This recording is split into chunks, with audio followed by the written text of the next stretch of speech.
you online? Yes, I am. Can you hear me? I hear you quite well. Go ahead. I'm a licensed clinical social worker in the state of Connecticut, and I'm a registered Democrat residing in Plainfield. I have a multicultural, multi-race family. My clinical background includes working closely with the Department of Corrections, the Connecticut State Judicial System, and I've also worked with local agencies and programs, including domestic violence, emergency mobile psych services, and as a clinical program manager and clinical supervisor. I have read and reviewed the proposed police reform legislation. My concerns are as follows. Removal of qualified immunity poses a great risk to all behavioral health professionals, as law enforcement could take on signing committal papers and protect a clinician for potential litigation for having to involuntarily commit someone for psychiatric care. Removal of qualified immunity will interfere with police officers being willing to follow clients who are in need of further psychiatric assessment at the hospital when a client does not want to go by ambulance.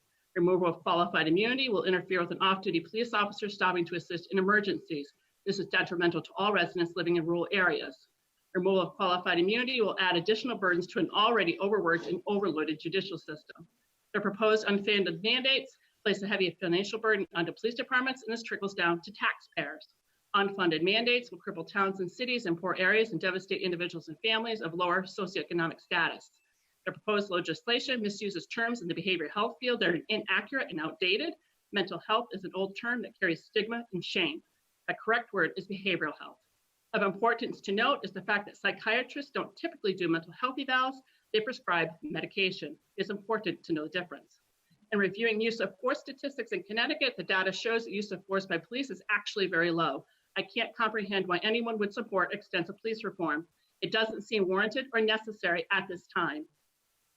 However, the message being sent to legislators is that the police officers are doing a bad job.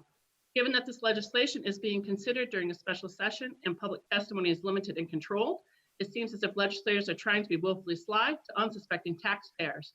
Adding insult to injury is the fact that there is still an ongoing COVID-19 crisis in Connecticut and the economy isn't showing signs of recovery. There is a high percentage of people who are unemployed and are already struggling financially to make ends meet. Enacting police reform legislation that passes financial burdens onto the residents will cripple individuals and families. This legislation is, at its very best, poorly timed, extremely duplicitous, and highly preposterous. This is not how democracy is supposed to work. The proposed police reform is a carnage lying in wait to disservice and dismantle law enforcement, behavioral health clinicians, cities and towns, and innocent residents and taxpayers. I'm disappointed that this is the best that legislators can do.